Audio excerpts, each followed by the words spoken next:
Ibu-ibu supaya masuk aja ke dalam masjid.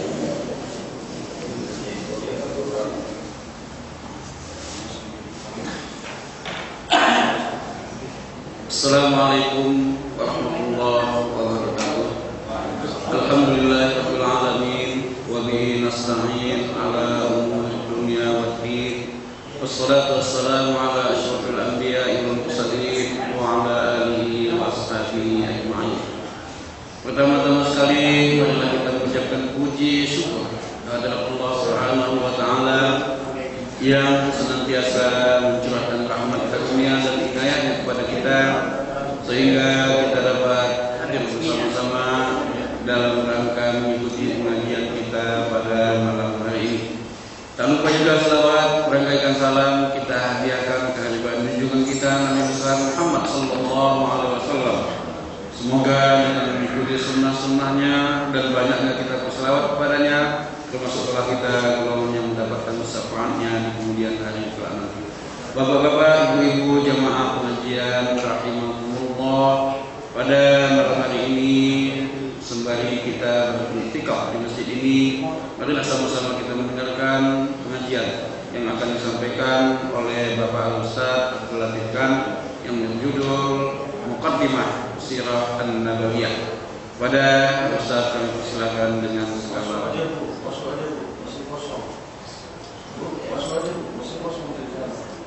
sini bu.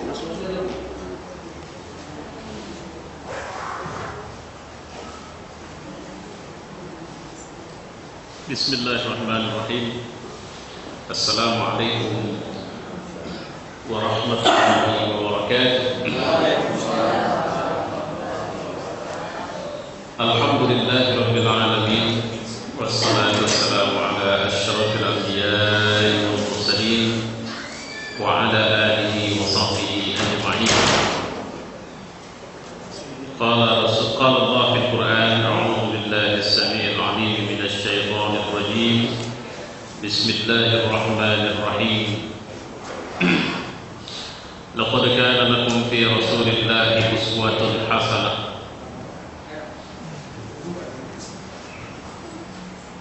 Sebenarnya pada Rasulullah Muhammad SAW itu ada teladan yang baik. Liman kana yarjullaha wal yawmal akhir.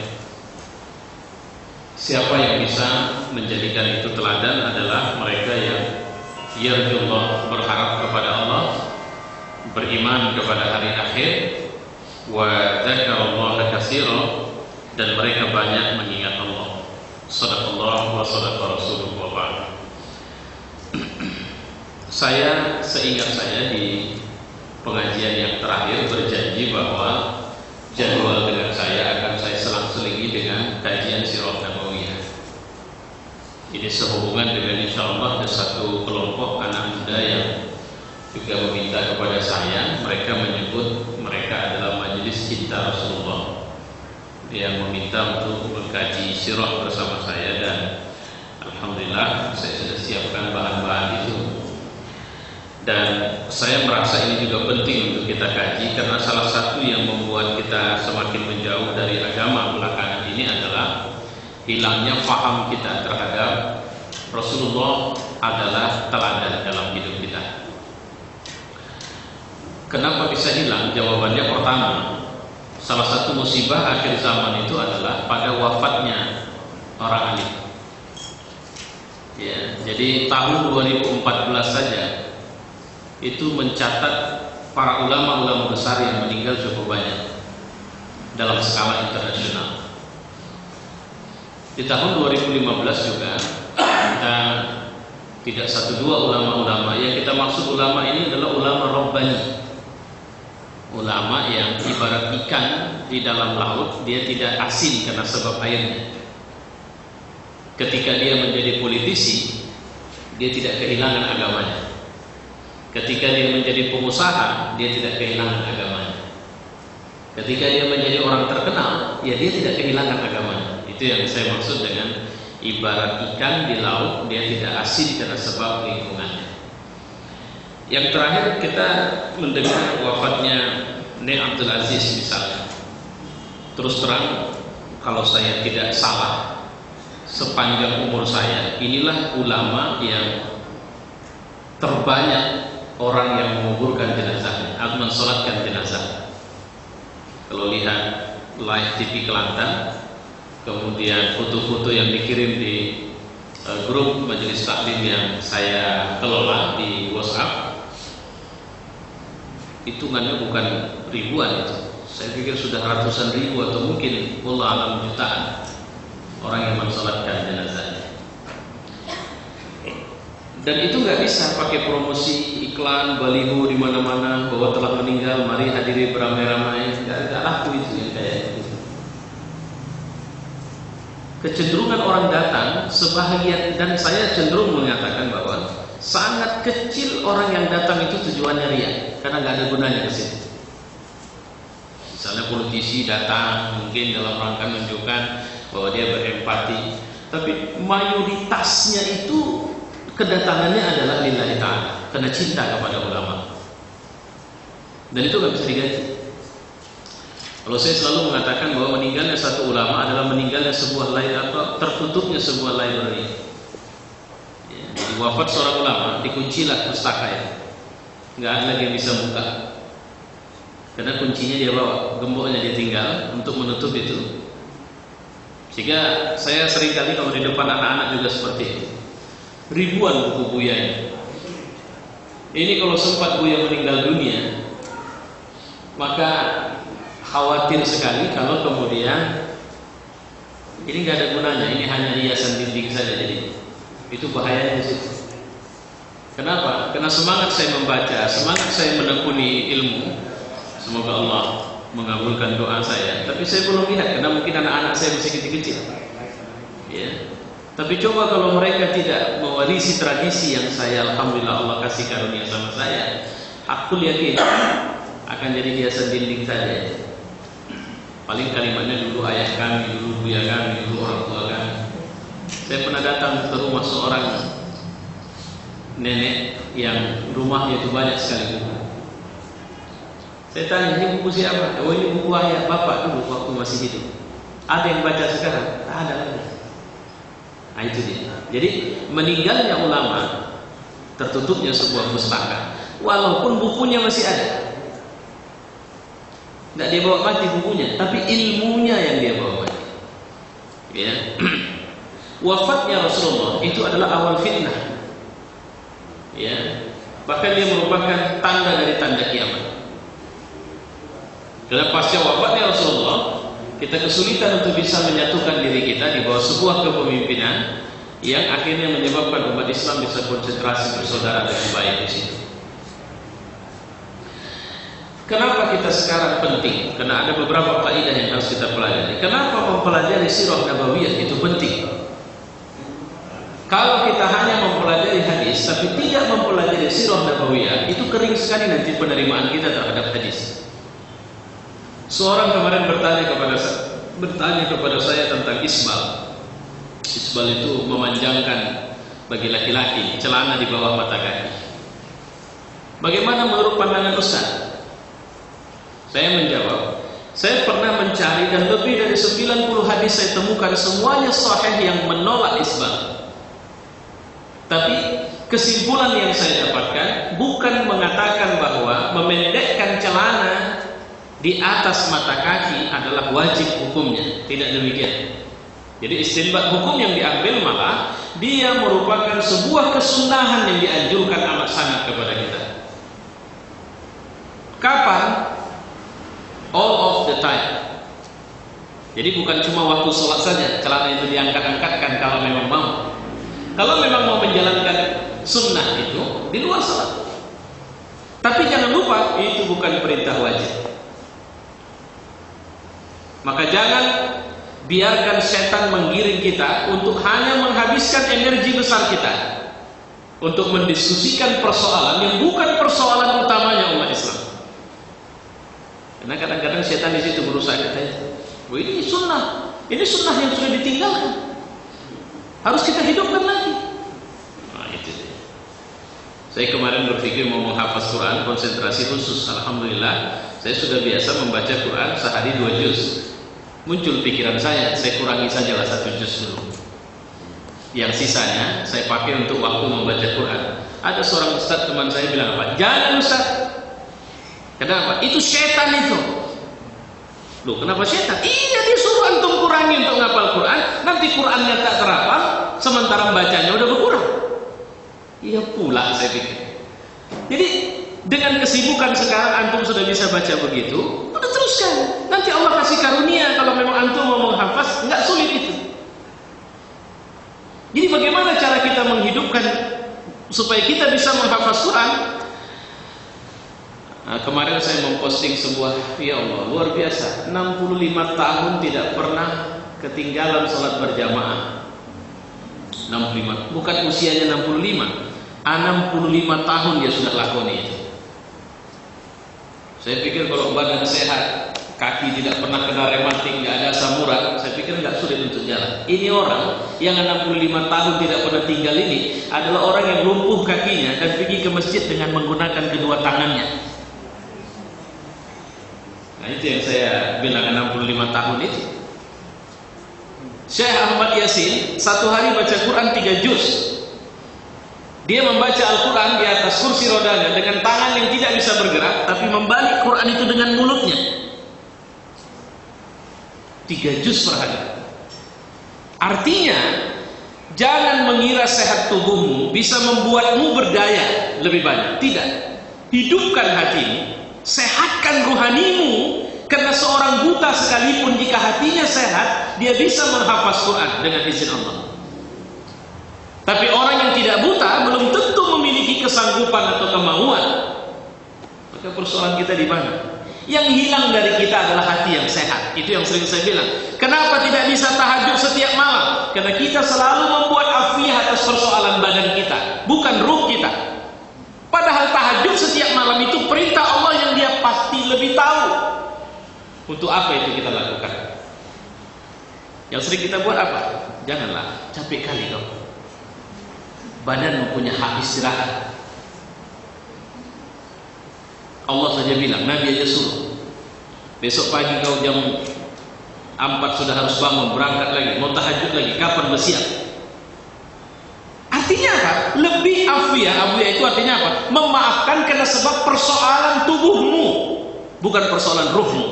Padahal ketika kau menghadapi persoalan ruhmu, baru ketahuan daya tahan umat Islam ini sangat lemah sebenarnya.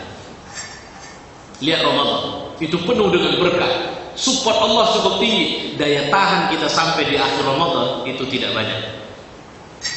Kita luar biasa di awal, tapi di akhir. Kenapa? Itu bukan masalah macam-macam, tapi daya tahan, imunitas kita terhadap sekian banyak serangan-serangan ke apa? Kuman-kuman, bakteri-bakteri, virus-virus yang menyerang rohani kita. Masya Allah. Apa yang membuat kita betah dengan Quran? Sehat ruh kita. Apa yang membuat kita tak berhitung dengan amal? Sehat ruh kita. Kalau nggak sehat, hitungannya rame. Itu yang harus kita garis bawahi. Baik. Nabi adalah orang yang stabil melakukan amal soleh di semua keadaan. Dan itulah kenapa kita membaca hadis, kita harus paham bagaimana peristiwa atau hadis ini turun. Dan bagaimana pendampingan Nabi terhadap umat ini di zamannya. Inilah pentingnya kita belajar sirah nabawiyah. Jamaah yang mulia,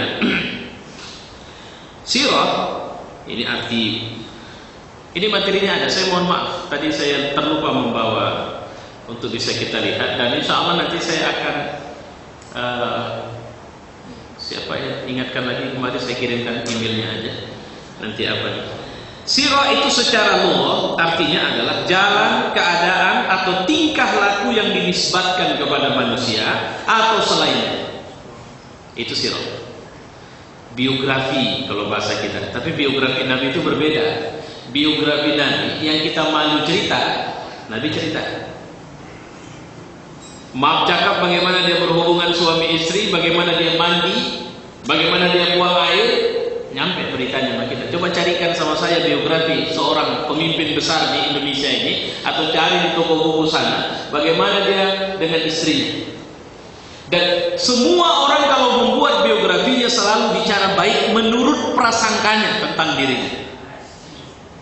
Itu yang harus kita paham. Sementara Nabi, halaman kehidupannya begitu terbuka, sampai ketika rumah tangganya diserang dengan tuduhan selingkuh istrinya pun itu terbuka, bisa kita baca sampai sekarang.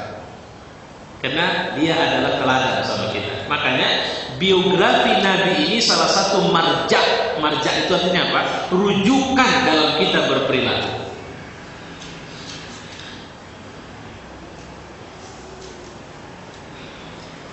Kemudian secara istilah, sirah itu adalah kisah hidup dan sejarahnya.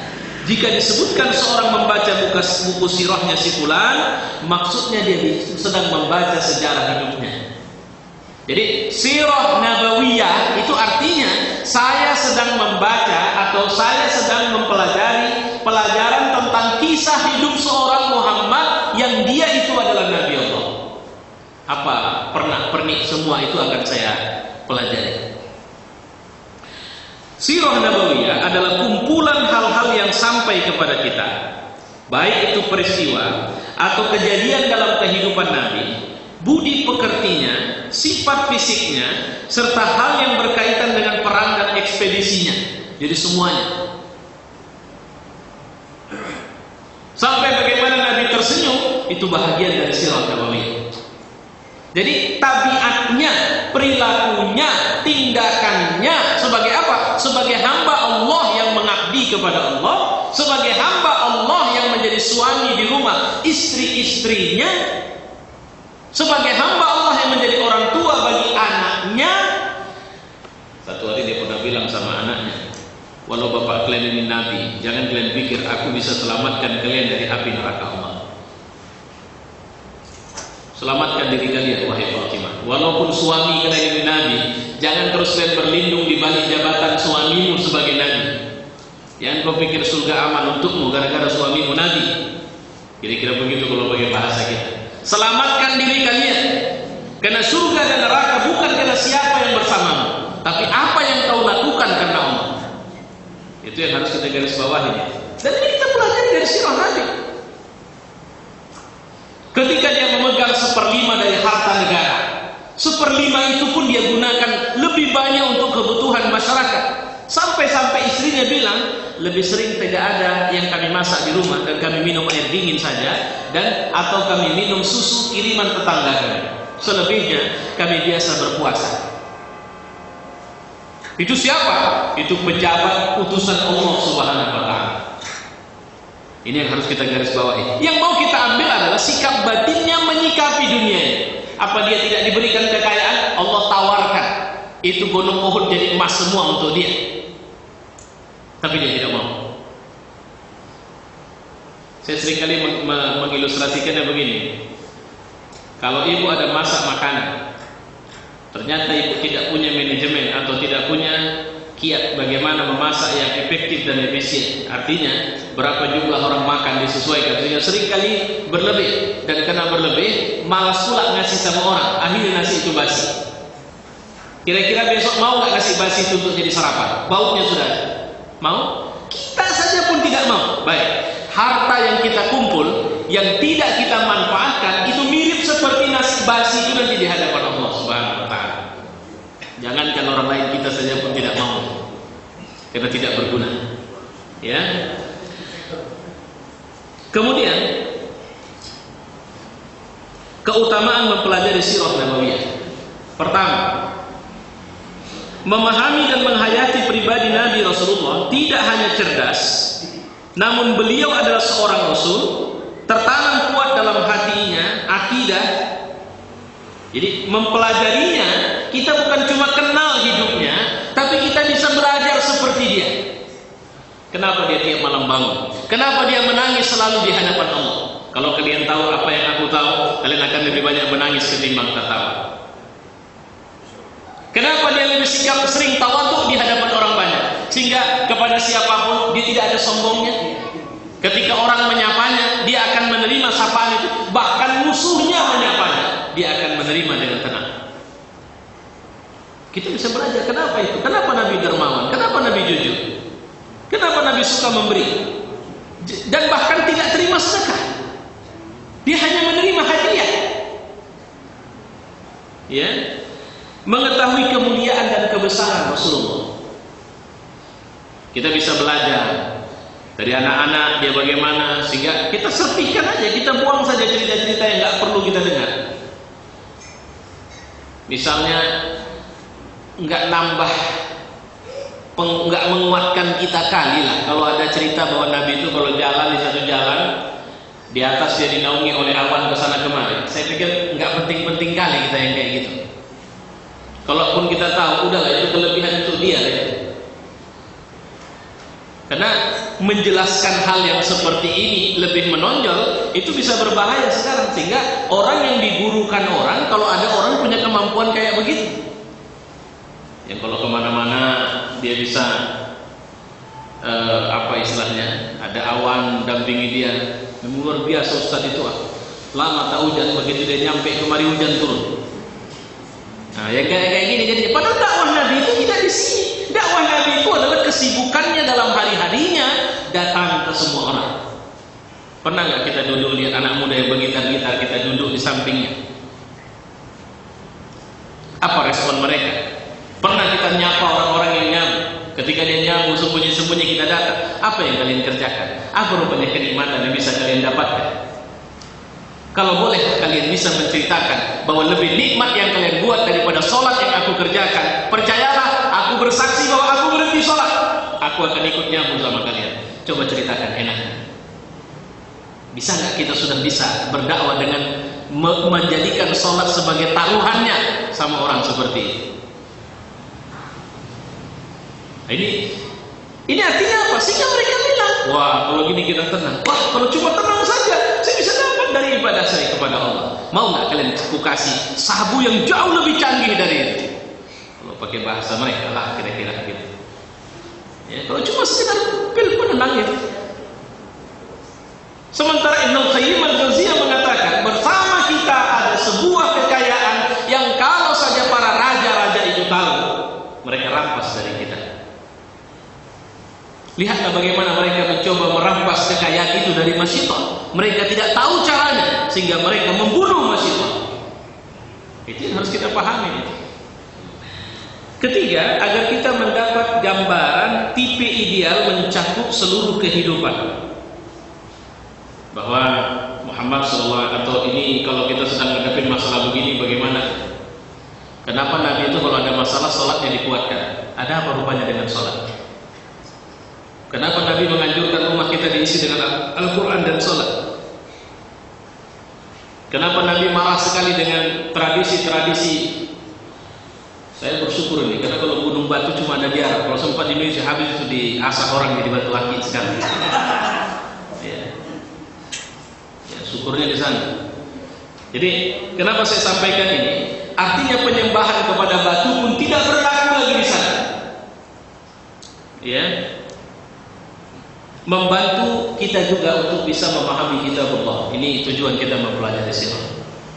Karena Aisyah radhiyallahu anha mengatakan, "Kana khuluquhul Quran." Akhlak Nabi itu adalah Al-Quran. Kalau susah memahami Quran, pelajari sirah Nabi. Dicari mana sirah? Karena orang banyak nulis sekarang. Saya kadang berpikir mau menulis, tapi saya berpikir balik. Asal udah pingin kali bikin, saya ke toko buku, cari apa yang mau saya tulis, ada di sana. Karena saya menemukan para alim itu ternyata semangat mereka menulis adalah jihad dan mewariskan kiat dakwah. Orang sekarang banyak menulis karena ingin dikenal sebagai orang hebat atau cari makan dari situ. Maka banyak orang mudah menulis, kiat mudah menulis. Sekarang persoalannya, Anda tidak bisa atau saya tidak bisa menulis sekalipun, tapi saya harus mewariskan ilmu saya karena Allah, maka saya akan digerakkan Allah untuk menulis. Jangan takut. Dan tulisan yang ditulis karena Allah, dia akan langgeng. Ada berapa banyak orang yang bukunya masih kita baca, padahal dia udah, kita tak kenal sama sekali siapa dia. Ratusan tahun jarak kita sama dia. Meningkatkan pengetahuan dan wawasan keislaman. Kita bisa hidup bersamanya dalam jejak sejarahnya. Kita bisa belajar bagaimana ketika awal-awal dia mengenalkan Islam. Ketika dia mengajarkan Islam kepada siapapun, jangan pernah posisikan itu orang jahat dan itu orang baik. Nggak ada alasan di situ. Tapi posisikan bahwa ini adalah objek yang bisa kita jadikan dalam dakwah Islam. Bagaimana caranya? Jangan pernah ajarin sholat kepada orang yang masih membangkang kepada Allah. Dia tidak akan sholat. Tapi apa yang harus kita ajarkan? Ajarkan dia mengenal Allah, mencintai Allah, merindukan Allah, berharap sama Allah saja. Tidak ada yang lain. Bagaimana membangunkan keyakinan ini? Kita bisa belajar dari sirah nabawiyah. Ketika orang bertanya, apakah kemudian kau bisa memberikan kekayaan kepadaku? Oh, nggak bisa, karena aku bukan nggak bisa menjanjikan apapun dari ajaran ini. Ada orang yang ketika diajaknya Islam selalu saja ada alasan, nantilah kau buka, saya masuk, tentu mati sebelum Islam. Itu ada seorang yang begitu. Ada orang yang tengok Nabi tulisannya udah Islam kan. Maka sekarang banyak orang yang tulisannya Islam tapi akidahnya tidak Islam. Penulis-penulis barat yang membela Islam itu banyak. Tulisan, pikirannya sudah Islam, tapi agamanya tidak Islam. Ya. Kemudian membaca sirah nabawiyah, mempelajarinya, ini adalah model pembinaan. Bagaimana cara saya mendidik anak saya? Ibu sudah tahu? Gimana cara mendidik anak? Apa poin yang harus kita? Ini saya rekomendasikan ya. Satu buku yang paling komplit menurut saya mengajarkan kepada kita bagaimana cara mendidik anak adalah Tarbiyah Aulad bil Islam, yang ditulis oleh Profesor Dr. Abdullah Nasir Ulwan. Silakan cari buku itu, sudah diterjemahkan dalam bahasa Indonesia. Pedoman pendidikan anak dalam Islam. Selalu judulnya seperti itu. Ini buku paling komplit dan banyak penulis lain meniru buku ini. Kalau dia bicara tentang bagaimana mendidik anak, bagaimana mendidik iman anak, bagaimana mendidik moral anak, bagaimana mendidik akhlak anak terkait dengan perkembangan biologisnya, bagaimana mendidik anak dalam semua hal. Hingga semua sisi kecerdasan itu disentuh. Ya. Dan semua itu merujuk kepada Nabi sallallahu alaihi wasallam. Nabi itu ternyata anak kalau belum, bahkan Nabi tidak pernah pukul anak dan istrinya. Walau berat kali salah, tapi nggak ada anak yang berat salah. Nabi sayang sama anak. Bahkan kata Nabi, kalau ada orang tidak memiliki jiwa rafiq, maka dia haram bagi dia surga. Dan salah satu ciri orang yang memiliki jiwa rafiq, dia lembut sama keluarga. Dia sayang. Dan ciri sayang itu nggak bisa dibuat-buat.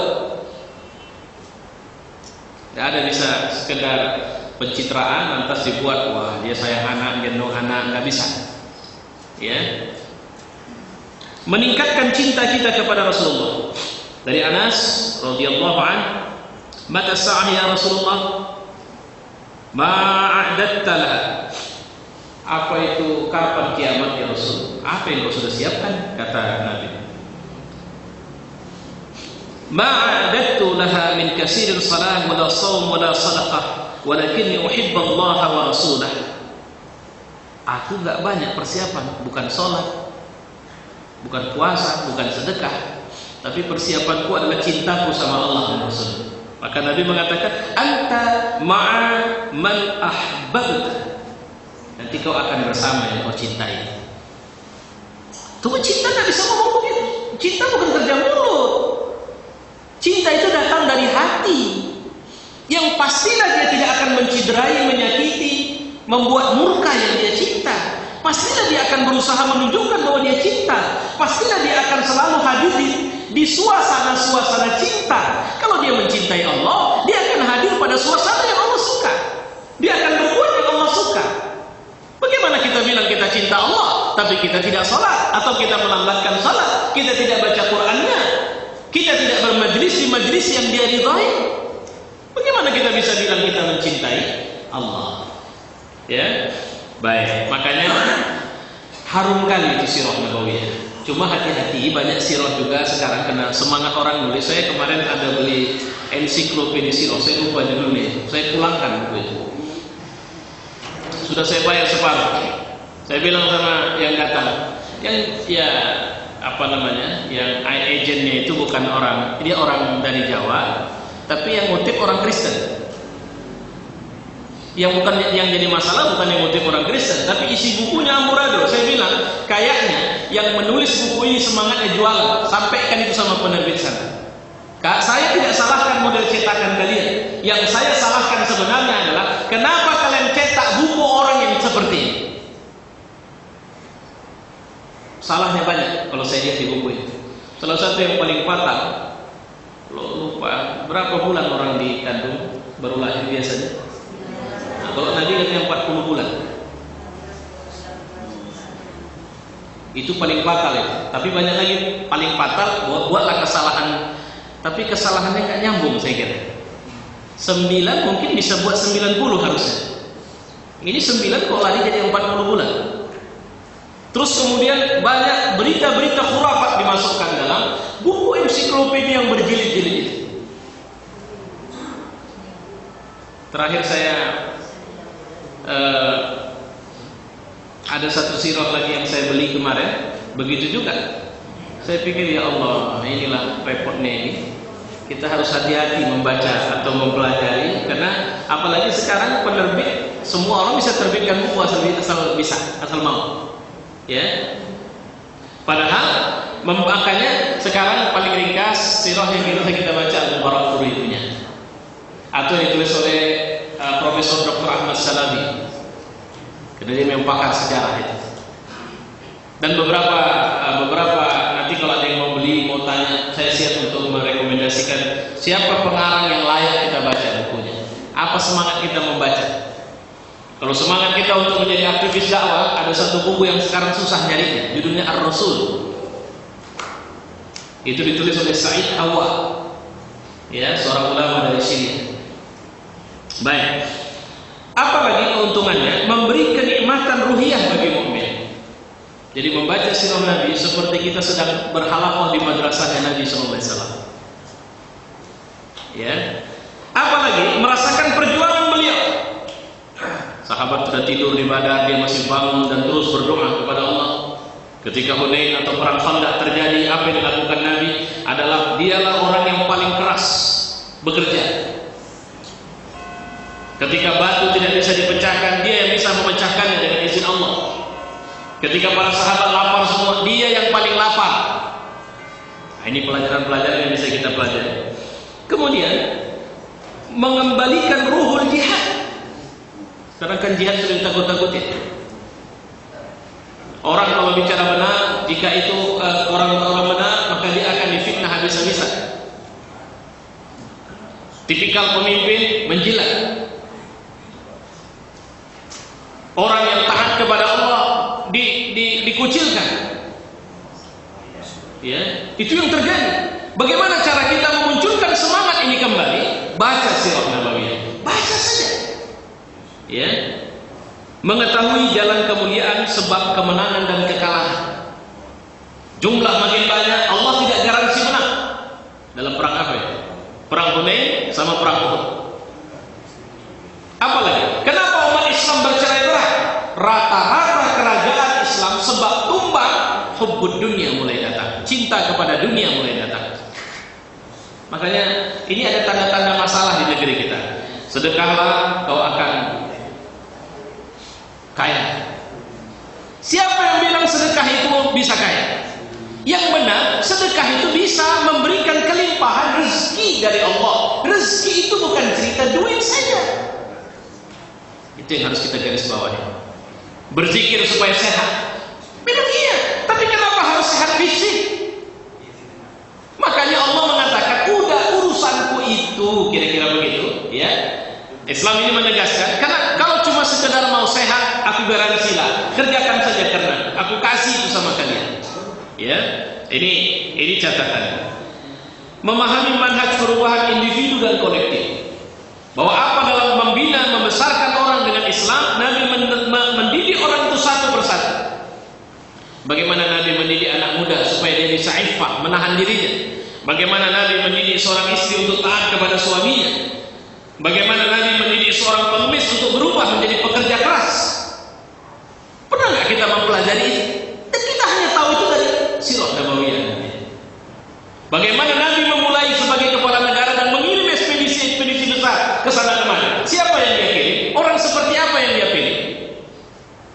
Bagaimana Nabi tidak menyebut satu nama ini sekalipun? Ingat, perang Mu'tah itu perang paling heroik. 3 jenderal wafat. Akhirnya Khalid bin Walid memimpin pasukan umat Islam. Tapi ada seorang laki-laki sahabat bernama Sabit al-Aqam bin Al-Qam yang tidak disebut Nabi, tapi dialah pemimpin transisi dari Abdullah bin Rawahah menuju Khalid bin Walid. Itu kita bisa baca dalam sirah. Ya, baik, saya lanjutkan. Selain istimewa karena universalitasnya, tidak ada nabi lain yang memiliki sejarah selengkap Nabi Muhammad SAW. Gak ada. Detail dari lahir sampai wafat. Coba carikan sama saya. Bahkan Nabi Allah Ibrahim yang cenderung lebih lengkap pun ternyata tidak selengkap Nabi Muhammad SAW. Nabi Musa tidak bicara panjang tentang sisi kepribadian dia dalam rumah tangganya. Nabi Isa bahkan dia belum pernah menikah sama sekali. Jadi artinya Nabi lengkap. Mau jadi pemimpin, dia contohnya. Mau jadi suami, dia contohnya. Mau jadi ayah, dia contohnya. Ayah yang anaknya ada meninggal, dia contohnya. Ayah anaknya yang besar menikahkan, dia contohnya. Mengakikahkan, dia contohnya. Ini yang harus kita pahami. Ya, subhanallah. Apa yang membuat ini berbeda? Karena penulisan sirah nabawiyah itu sumber sejarahnya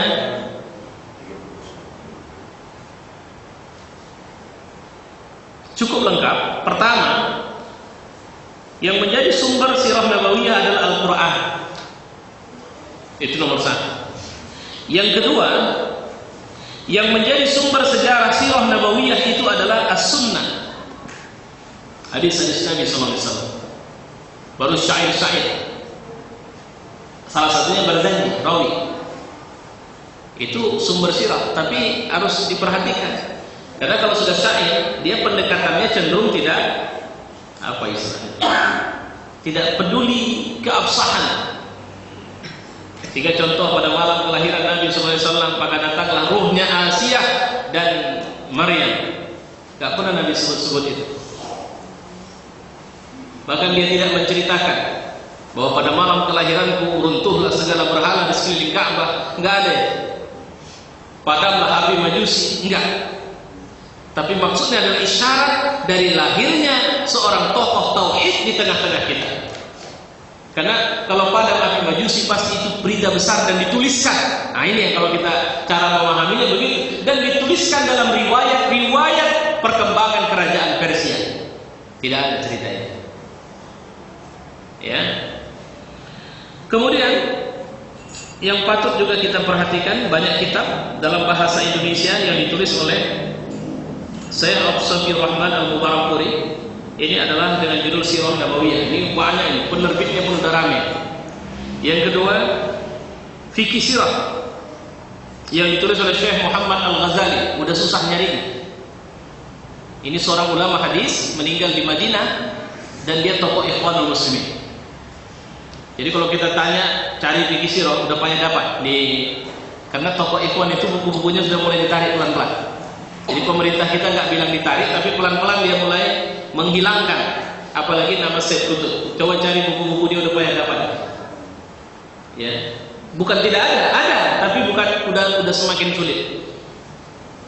Kemudian Sirah Nabawiyah yang ditulis oleh Syekh Muhammad Said Ramadan Al-Buti. Ini seorang ulama Syria yang kemarin diyakini dibunuh oleh orang Syiah di Syria di awal-awal masa berkecamuknya pertempuran di sana. Kalau ditulis oleh orang Indonesia langsung, kelengkapan Tarikh Muhammad 3 jilid ini ditulis oleh Kiai Haji Munawwar Khalid. Kemudian Sirah Nabawiyah karya Ibnu Hisham, ini juga sudah diterjemahkan. Manhaj Harafi ini penting dimiliki. Manhaj Harafi itu jumlah sistem gerakan, ini juga ditulis oleh seorang ulama yang baru wafat di akhir tahun 2014 kemarin, Munir Qadban. Kemudian Al-Wafa, ini karya ulama zaman tengah, yaitu ditulis oleh Ibnul Jauzi. Atlas perjalanan hidup Nabi Muhammad SAW. Ini kalau orang naik haji, saya dulu sering kali titip, tapi payah dapat pula katanya. Ya, Sami Al-Maghlus itu sekarang banyak buku dia diterjemahkan dalam istilah ensiklopedia. Jadi atlas perjalanan hidup Nabi ini juga dia yang tulis. Ya, buku aslinya itu kecil saja, itu tidak besar. Ya, seorang ulama dari Saudi. Kemudian Sirah Nabawiyah, ini buku ringkas yang ditulis untuk pelajaran orang kuliah, karya Mustafa As-Sibai. Bukunya kecil. Kalau tidak bisa beli bukunya, browsing di internet, sudah ada bukunya di sana, dikasih gratis. Kemudian itu referensi, hikmah dan pelajaran. Sirah harus dipelajari. Kenapa? Karena terdapat banyak hikmah berakidah, tarbiyah dan zikir. Jadi enaknya mempelajari. Maka kita mindset kita bahwa aku ingin berislam minimal walaupun tidak sampai seperti Islamnya Nabi dengan contoh yang dia kasih, tapi aku menjadikan dia sebagai contohku dalam berislam. Jadi bacalah, carilah buku yang paling ringkas tadi, Mustafa As-Sibai. Saya bawa, saya taruh di mobil. Dalam 1 hari, 2 hari ini saya membeli beberapa buku sirah yang baru. Salah satunya tulisan cucu dari Hasan al-Banna, sirah intelektual Nabi SAW, Tariq Ramadan. Ya. Wajib bagi para dai untuk mengetahui secara mendalam. Jadi dai ini jangan lagi pakai dalil. Thomas Jefferson pernah mengatakan. Thomas Jefferson jadi dalil? Ya. Terus ini Bill Gates, kenapa dia nyebut Bill Gates? Dia kan, walaupun Bill Gates itu untuk bandingan oke, tapi tampilkan bagaimana cara dan semangat kerja Abdurrahman bin Auf untuk jadi konglomerat masa itu. Gak mampu. Kenapa? Karena kita tidak punya pemahaman yang utuh terhadap sirah Nabawiyah. Ya. Dengan mengetahui sirah Nabawiyah, kita bisa memandang dan merengkuh kembali kejayaan dunia dan akhirat.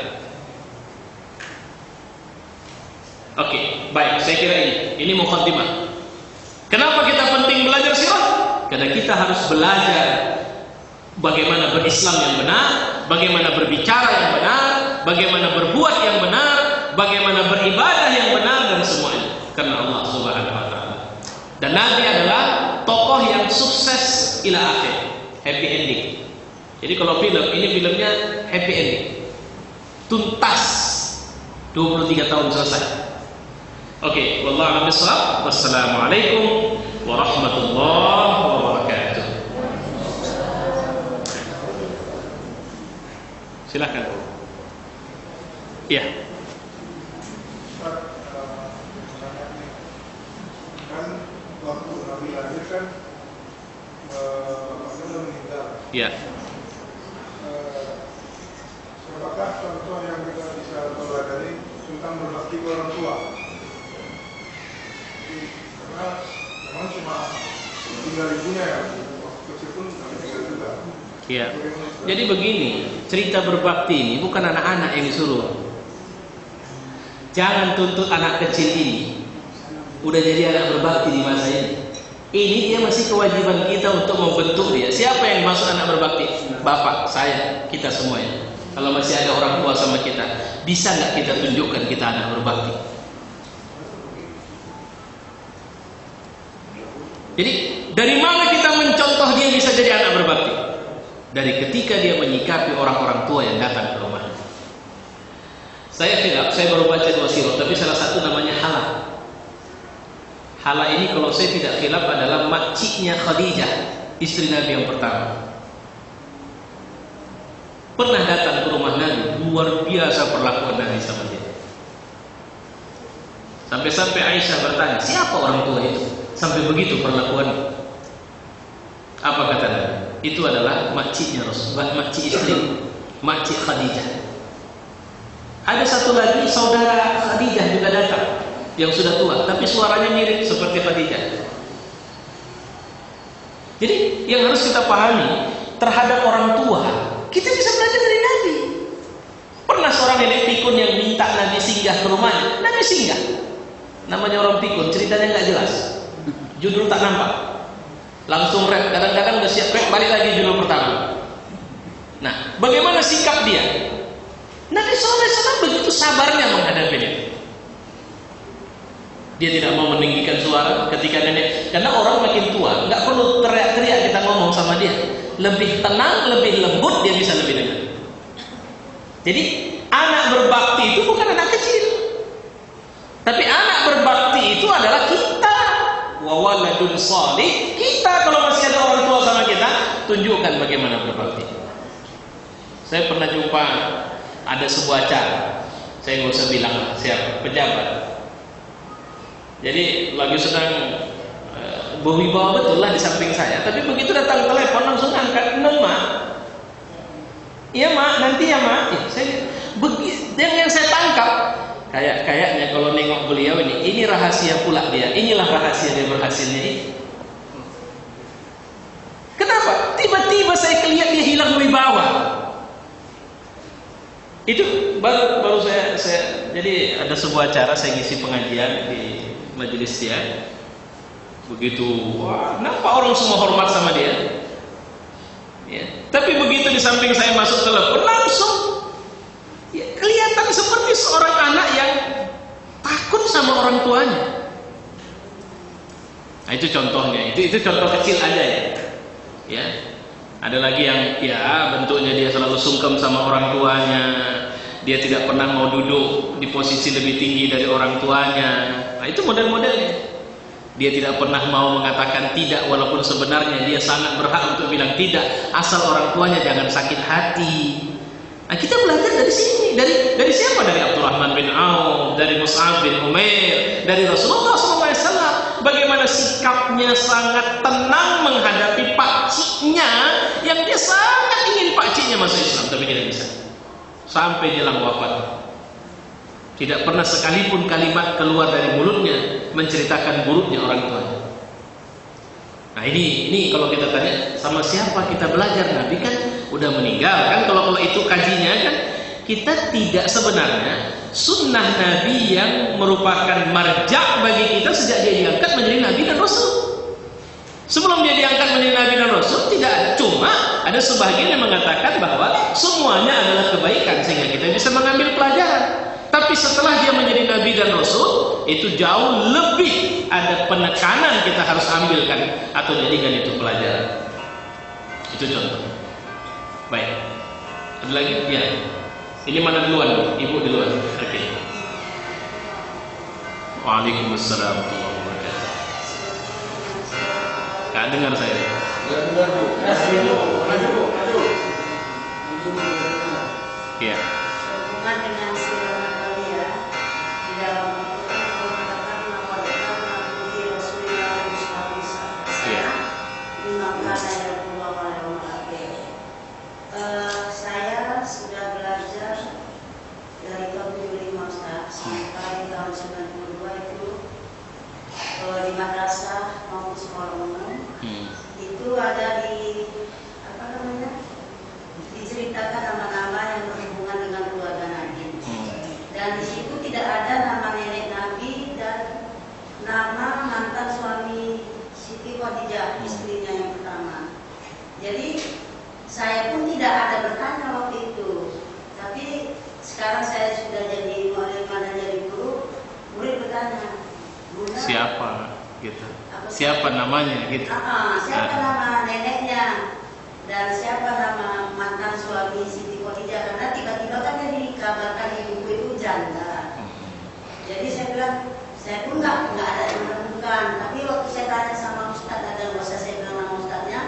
Oh ini tengok buku ini, saya tengok nggak ada namanya Ustadz. Yeah. Jadi yang ingin saya tanyakan sama Ustadz, apakah Ustadz tahu atau pernah membaca, dan kalau pernah ada membaca di buku apa dan karangan siapa, nama nenek Nabi dan nama mantan suami Siti Khadijah?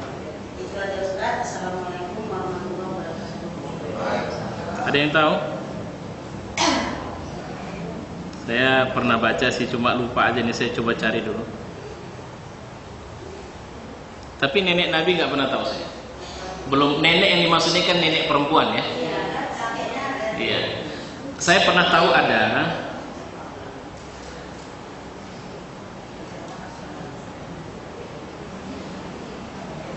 Abu Hala At-Tamimi, itu nama suami Khadijah sebelum Rasulullah.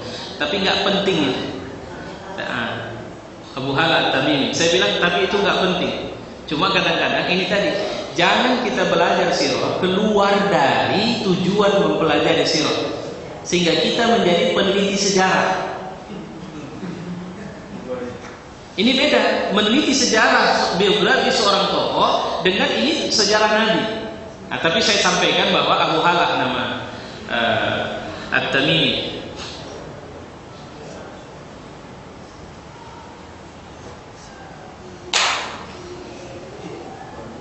Baik, saya coba cari dulu nenek nanti. Walaupun saya bilang ini tak penting ya. Makanya nanti ibu bisa terangkan bahwa tujuan mempelajari sirah Nabi itu apa. Itu yang harus kita garis bawahi. Beda tujuan mempelajari biografi Soekarno. Saya harus tanya siapa istri pertama, kenapa dinikahinya lagi istri kedua, apa semangatnya, kenapa, mana anaknya dari istri kesekian, mana, kumpul nggak, akur nggak. Kalau begitu Soekarno bukan tokoh yang layak diteladani sebagai seorang bapak, sebagai seorang suami, sebagai seorang tua. Jadi kalau begitu, ada yang bilang bahwa Soekarno adalah tokoh besar dari sudut mata pandang yang mana? Kira-kira itu yang harus kita garis bawahi.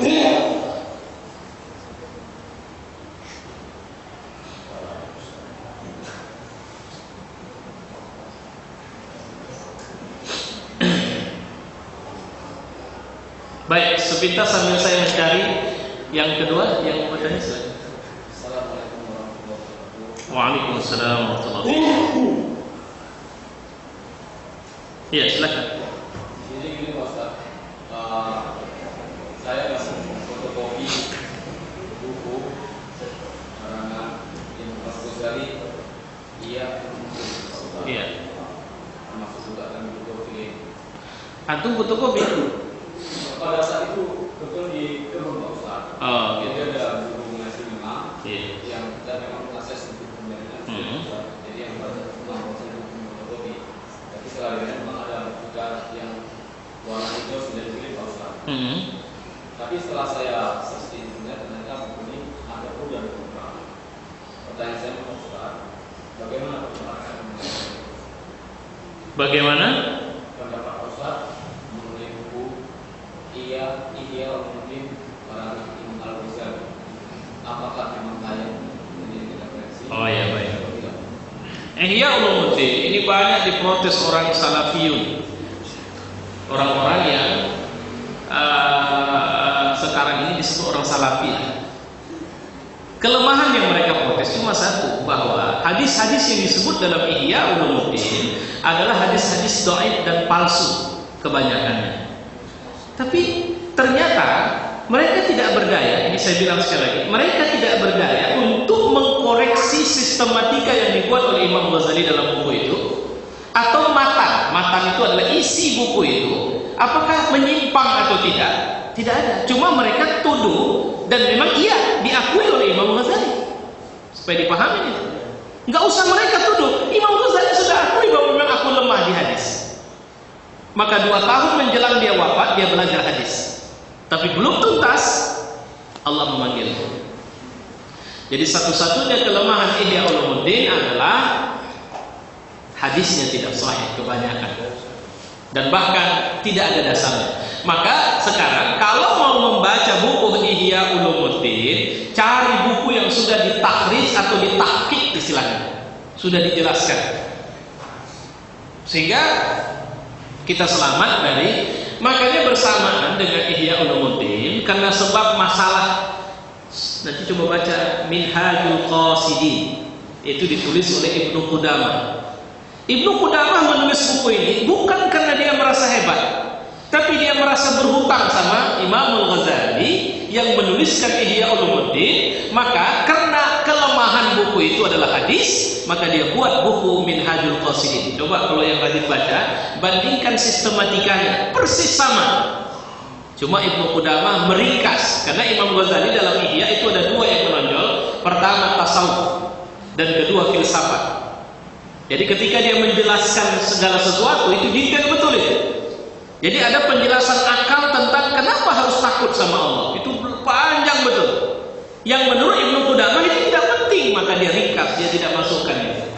Tapi bagi seorang pelajar yang ingin mendapatkan ilmu rahasianya, dia belajar langsung.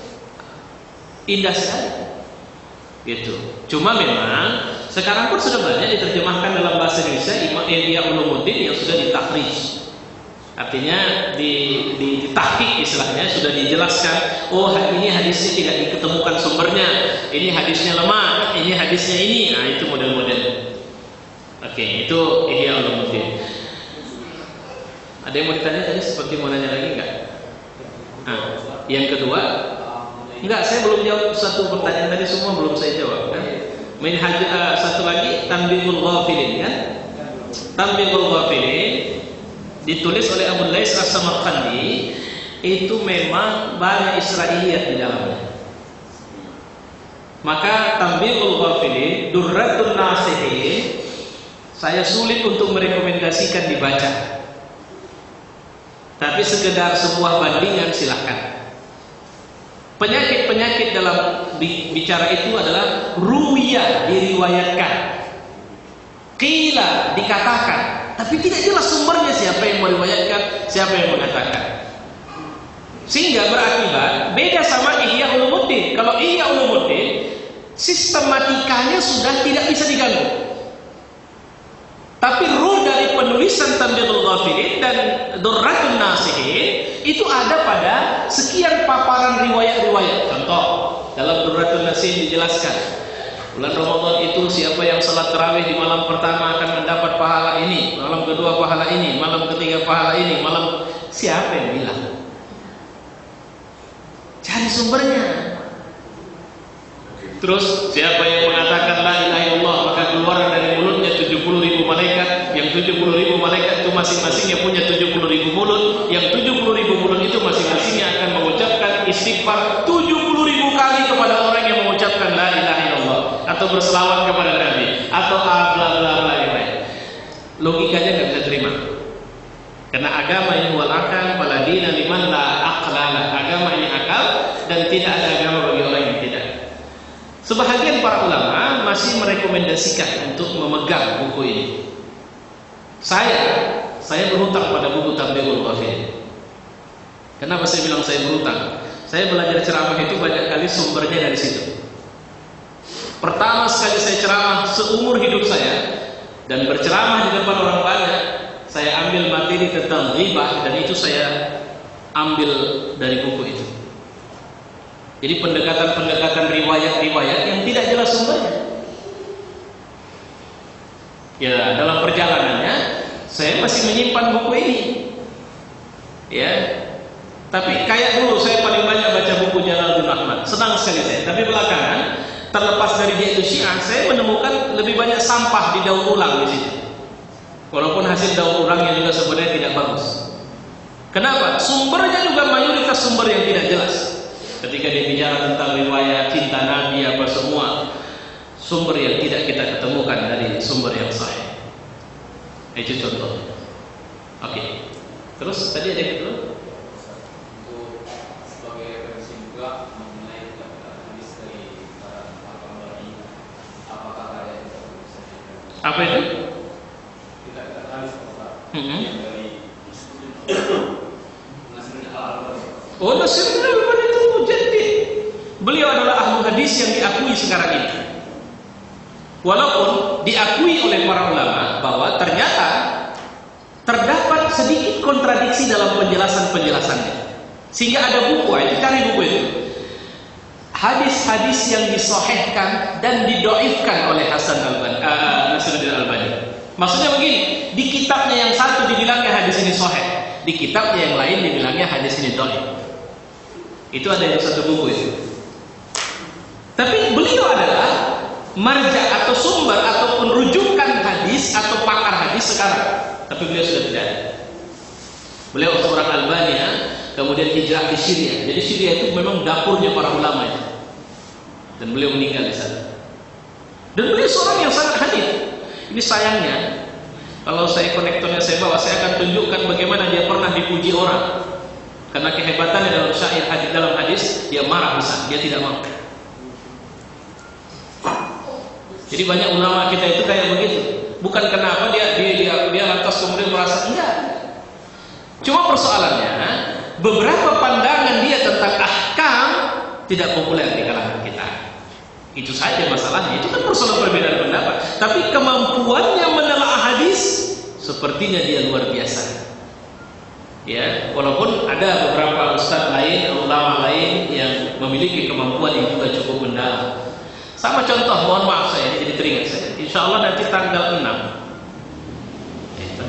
hari Kamis, Pemprov itu kan membuat acara subuh Sumatera Utara Bangkit, Majelis Taklim Sumatera Utara Bangkit. Jadi hari Jumat pagi, Ustadz saya minta kemarin sama Gubernur dan sudah di ACC. Dan saya sekarang sedang minta, saya belum dapat jawaban, cuma ditunggu karena permintaan saya. Jadi kata pengelola majelis, ustadznya tergantung ustadz mau kapan pulang. Kalau ustadz mau buat acara, buat, kapan pulang terserah. Tapi kalau bisa saya minta Sabtu. Kalau dia datang Kamis, pulangnya Sabtu. Ustadz Azami, Pak. Nah, jadi saya tadi ya berpikir kalau dia Sabtu pulang, nah, cuma malam kita pakai di sini. Nah, itu niat saya, berpikir saya tadi. Nah, saya merencanakan begitu bahwa kita bawa kemari malam. Rencana Jumat siang nanti ada majelis launching Islamic Studies-nya Rumah Dakwah. Nah, malam saya kemari, mau pulang Sabtu, mau pulang jam berapa silahkan. Nah, atau saya berencana sebenarnya sampai siang. Nanti saya coba mau komunikasikan. Cuma malam mau saya keep, dia harus kemari gitu. Tinggal gantiin kita ngaji aja. Nanti perkembangannya saya akan kasih tahu, Ustaz. Tapi yang pasti beliau sudah hadir. Kemungkinan kalau tidak ada acara Jumat dia sore pulang. Tapi kalau ada acara kita mau tahan dia sampai Sabtu. Nah, beliau ini adalah pakar hadis, pakar tafsir. Cuma di Indonesia yang populer itu nama Quraisy. Nama dia tidak populer. Padahal beliau ini sebenarnya adalah ahli tafsir yang betul-betul mendalami tafsir. Kalau orangnya biasa-biasa aja. Insya Allah nanti perkembangan saya akan beritahu jadwal beliau di Medan Maret. Jadi jadwalnya 6 Maret kalau saya tidak salah. Beliau Kamis, pokoknya Kamis sudah di sini. Acaranya yang mau dipakai dia subuh pagi. Nah, saya mau tahan dia sampai Sabtu untuk berbagai acara dan saya meniatkan walaupun mungkin saja itu jadwal saya atau yang lain, nggak ada masalah. Beliau aja ngisi di sini. Atau kalau bisa kita buat lebih besar. Bagaimana kajiannya nanti mungkin bisa didiskusikan, insyaallah. Ini numpang beliau hadir. Oke. Sekelas sama almarhum Ustaz Syafruddin Ahmad. Kelasnya. Sekelas, sahabat. Iya. Orangnya santun sekali. Nah, itu yang saya suka dari beliau, santun sekali. Saya bawa ke rumah. Oh gitu Pak ya. Udah kenal dia, udah lebih enak saya. Iya. Sangat santun. Kemarin datang acara apa itu Pemprov, itu saya bilang, dia telepon ke saya. Apa ini Ustaz? Saya langsung ya, saya bilang, baru telepon, baru tahu dia datang, udah laporan mau langsung pulang kan. Jadinya ya udah pulang saya. Nah ini kebetulan Pak Duli kan pernah pakai Nuzul Quran. Nuzul Quran. Jadi sebenarnya saya berpikir Pak, untuk ke depan Nuzul Quran itu kalau bisa, gitu kan. Jadi paketnya dia rangkaian acara. Kita bisa undang dia lagi. Misalnya acara itu adalah sehari bersama Al-Quran. Dari pagi sampai puncaknya malam. Oke, kita undang dia. Atau kita muhasabah Qurani istilahnya. Jadi bentuknya ada tausiah. Tapi bagaimana menghidupkan cinta kepada Quran. Boleh aja kita undang balik dia lagi. Tapi saya sedang mikirin itu polanya paket. Jadi ada paket untuk kalau kita di kebun kan untuk para kaum. Jadi nanti sorenya nanti mungkin para kalau mau manajer gitu. Di mana dipusatkan, jadi ada tim yang sudah jalan di luar bersama ustadz yang kita undang. Kalau saya memang ya udah, kalau memang udah pernah kita panggil Nuzul Quran, bisa kita undang balik untuk itu tadi menceritakan rasa. Atau Ustadz Abdul Aziz Abdul Rauf, itu juga orang yang muda, itu hafiz yang sering dipakai dan kemarin baru ikut mengisi acara Mukhayyam Al-Quran yang dilakukan di Medan. Nah, beliau itu juga orang yang mudah kita undang dan itu hafiz yang bacaannya enak dan memang hari-harinya bersama Quran. Itu boleh nantilah kalau mau boleh kita hidupkan itu Sultan insyaallah. Baik, ada lagi masalah pertanyaan yang mau didiskusikan? Cukup? Ya. Iya Pak. Ini berkaitan dengan sirah buatnya seperti dikatakan tadi bahwa memang tujuan belajar adalah sebetulnya tidak tujuannya dari itu tadi kan? Iya. Sebahagian dari tujuan lah itu. Jadi nggak usah mencari-cari yang aneh-aneh. Iya, betul. Karena sebuah pertanyaan saya dari baca dengan sengaja buka Quran secara acak surah At-Tahrim ayat 9 itu ada perintah bahwa hai Nabi perangilah kafir dan orang kafir. Kan itu intinya. Iya. Intinya dalam Al-Quran itu ada pernyataan khusus buat Nabi, tapi kadang-kadang untuk kaum bapak, untuk kaum beriman, kadang-kadang ada untuk manusia yang mana. Nah dalam konteks ini, apakah semua yang diperintahkan kepada Nabi itu menjadi perintah buat kita? Iya. Kalau itu pertanyaannya, jawabannya ringkas. Iya. Walaupun nanti ada beberapa penjelasan khusus yang dia tidak menjadi perintah untuk kita. Misalnya kewajiban baginya untuk qiyamul lail. Nanti ada khususiyat istilahnya. Jadi begini. Ini saya bacakan tafsirnya. Saya ambil dua tafsir yang paling ringkas. Yang pertama Jalalain. Ya ayyuhalladzina amanu, sebentar. Ya ayyuhan nabi jahidul kuffar bis-sayf.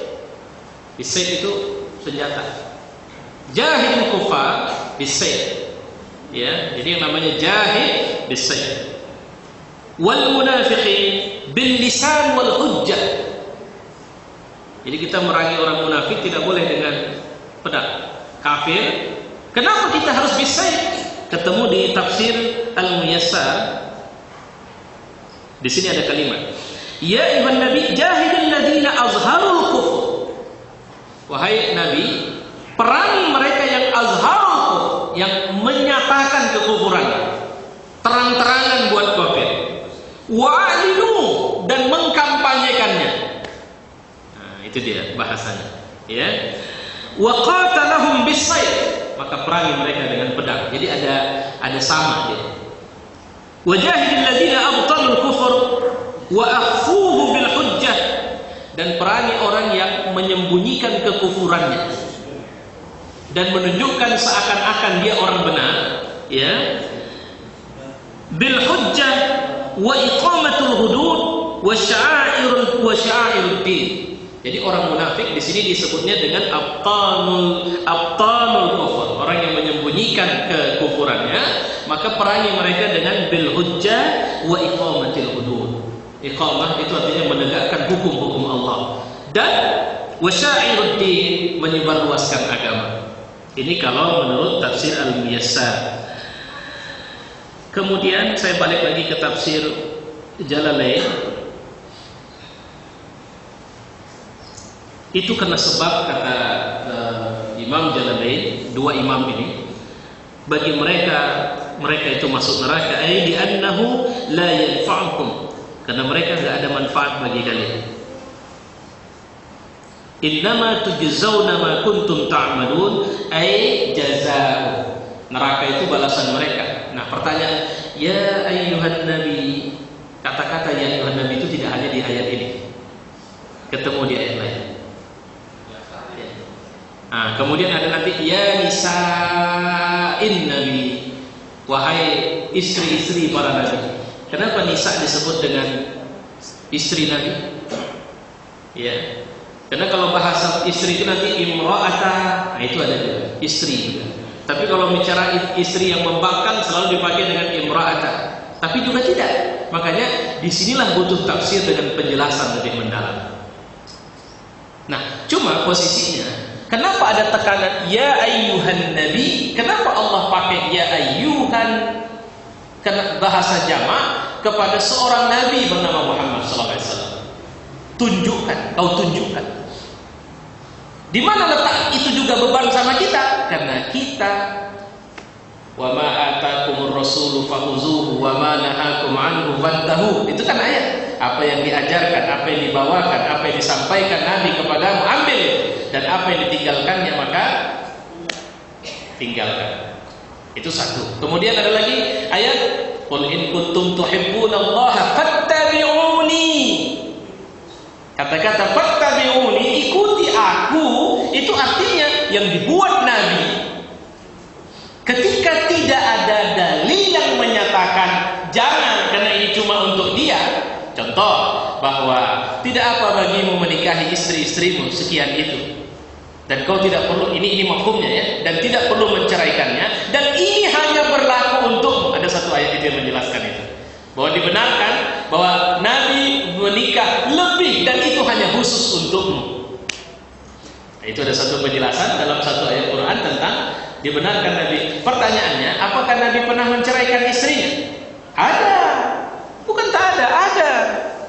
Ada seorang perempuan yang begitu dinikahi Nabi malam pertama, apa kalimatnya?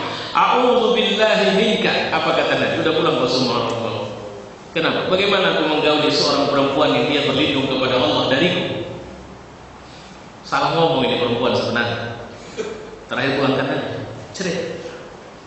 Pada waktu istri Nabi nuntut tambahan gaji, tambahan uang belanja, Allah kan suruh pilih, mau ambil Nabi atau tidak? Ada sebahagian yang tidak. Tapi totally yang sampai Nabi meninggal masih istri Nabi, atau dia meninggal sementara statusnya istri Nabi, itu totalnya sekitar 12, termasuk Mariatul Qibtiyah. Ya, baik. Tadi pertanyaan ibu ini saya jawab untuk sebelum kita tutup tentang Abdul Muthalib. Nama asli Abdul Muthalib adalah Syaibah bin Hashim. Jadi Abdul Muthalib itu Syaibah namanya. Jadi kalau Syaibah itu nama laki-laki itu. Kalau di sini Syaibah itu nama orang perempuan. Ya. Ayahnya bernama Hashim, anak Abdul Manaf. Abdul Manaf memiliki 4 orang anak, Hashim, Abdul Syam, Muthalib, dan Naufal. Hashim menikah dengan Salma. Hashim bertemu dengan Salma dalam perjalanan dari Suriah. Salma adalah seorang janda dan tidak mau kawin lagi kecuali bila ia memegang kebebasan sendiri. Hashim melamarnya dan wanita itu pun menerimanya karena dia tahu kedudukan Hashim di tengah masyarakatnya. Beberapa waktu lamanya dia tinggal di Mekah dengan suaminya, kemudian dia kembali ke Yasrib. Di kota ini dia melahirkan anak yang bernama Syaibah. Jadi Abdul Muthalib itu lahirnya di Madinah. Ya. Dinamakan Syaibah karena ada sejumput rumput putih di kepalanya. Artinya beruban ya. Dari kecil sudah bukan beruban lah ya. Warna rambutnya itu berbeda dari biasanya.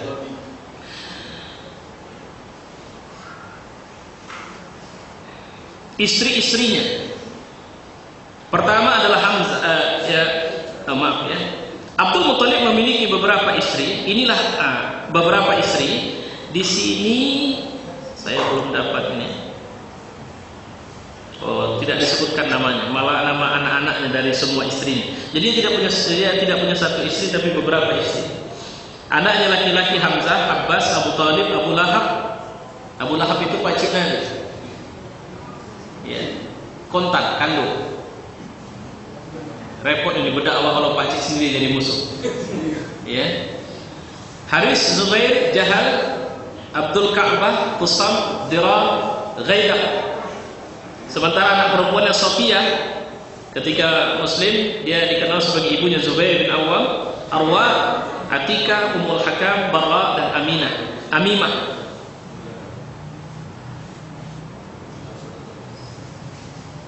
Dan 5 orang yang perempuan itu saudara kandung ayahnya Rasulullah SAW. Jadi makcik dia. Oke, saya pikir inilah penjelasan terakhir dari saya. Nanti kalau saya dapat, kadang itu saya bilang ini sejarah. Ini maka saya bilang ketika mempelajari sesuatu, saya seperti membaca buku sirah. Kalau sudah bicara dia tentang sejarah Islam, sejarah bangsa Arab sebelum Islam, saya kurang mau membacanya. Kenapa? Itu tergolong penelitian sejarah menurut saya. Tapi kalau sudah masuk bab dia diangkat menjadi nabi, beberapa saat sebelum diangkat menjadi nabi, ini penting bagi kita. Bagaimana kondisi pesimis Muhammad ketika diangkat menjadi nabi? bagaimana kondisi situasi ketika dia melakukan baiat aqabah dan seterusnya. Nah, itu pelajaran yang penting. Tapi kalau siapa istrinya Abu Thalib, untuk apa? Nggak ditanya di kubur, nggak ditanya di akhirat. Nah, kira-kira begitulah dia. Ustaz, Ya. Baik Ustaz. Ini sering masih dibahas Ustaz, diterangkan cara dagang Rasul itu Ustaz. Sering dagangnya habis karena Rasulullah ya. Dagang Rasul. Iya Ustaz. Sering dagangannya habis karena Rasulullah dan karena Nabi itu. Kapan dia belum jadi Rasul dia? Enggak, saya bilang waktu itu ada beberapa kali pengajian, saya bantah juga. Malah terakhir Dr. Zuri kalau nggak salah saya, kami berdiskusi, saya bilang bukan karena kerasulannya, bukan karena kenabian atau mujizat dari Allah, tapi memang karena kejujurannya dalam berdagang. Terus yang bilang itu siapa? Aduh, saya lupa Ustaz. Enggak, tadi antum sebut-sebut Dr. Zuri. Bukan, waktu itu saya diskusi di rumahnya Ustaz. Kembali lupa. Jadi udah baca lupa. Tapi gitu maksud saya Ustaz, ini masih sering dibahas. Apanya masih sering dibahas? Asal ada peringatan Maulid, masih juga kadang-kadang disampaikan seperti itu. Seperti apa? Ya, dagang Rasulullah itu maju dalam berdagang. Karena mujizat dari Allah gitu, karena sifat kenabiannya itu gitu. Dari awalnya itu waktu belum menjadi nabi, tapi sudah ada mujizat dari Allah gitu. Ya, saya tidak tanggapi lah ya. Tapi kesimpulan terakhir, namanya saya ketemu Fatimah bin Amr. Itu istri yang melahirkan Abdullah. Nenek kandung Nabi itu adalah Fatimah bin Amr. Wallahu a'lam. Oke. Saya tidak tanggapi karena saya kurang paham. Nah, artinya kemana arahnya? Kalau kemudian dikatakan kena mukjizat, itu yang harus kita bersihkan. Ya, kalau kena mukjizat, Nabi berdagang, kena Allah bantu. Enggak, Nabi perang saja Allah bantunya nanti kalau sudah jelas-jelas. Jadi jangan cengeng. Di Taif Nabi dilempari batu, dalam perang Nabi tidak sekali dua berdarah, bahkan di perang Uhud yang paling heroik Nabi itu sampai tersungkur ke dalam. Jangan lupa ya, jarak Nabi dengan orang kafir itu tinggal tebasan pedang aja. Jadi jangan bilang bahwa oh Nabi jauh, enggak, tinggal tebasan pedang. Itu detik yang sangat genting Nabi hampir saja tewas. Kalau tidak se-8, ada sekitar 8 orang sahabat yang langsung mengepung Nabi, dan bayangkan begitu mengepung, tubuh mereka lah yang menjadi sabetan atau perisai sabetan pedang itu. Itu yang harus dipahami itu jarang terungkap itu keluar. Maksud saya seperti itu, jarang itu diungkapkan. Baik. Nanti pelan-pelan ini kita akan diskusikan. Ya, cuma kita berbagi dengan pelajaran akidah yang saya sudah jalankan. Mari kita tutup dengan doa. Alhamdulillahirabbil alamin, wassalatu wassalamu ala asyrofil anbiya'i wal mursalin wa ala alihi wa sahbihi ajma'in. Allahumma ij'al hadha jam'ana fi hadzal majlis jam'an marhuma wa tafarraqna min ba'dihi tafarruqan ma'suma. Rabbana atina fid dunya hasanah wa fil akhirati hasanah wa qina adzabannar. Wa sallallahu wa sallam ala Muhammad wa ala alihi wa sahbihi ajma'in. Walhamdulillahirabbil alamin. Demikianlah tadi pengajian kita yang membahas masalah sirah Fatimah, sirah Nabawiyah. Mudah-mudahan menambah keimanan dan ketakwaan kita kepada Allah Subhanahu wa taala. Kepada Pak Ustaz kami ucapkan terima kasih. Pengajian kita tutup dengan mengucapkan alhamdulillah rabbil alamin. Assalamualaikum warahmatullahi wabarakatuh. Waalaikumsalam.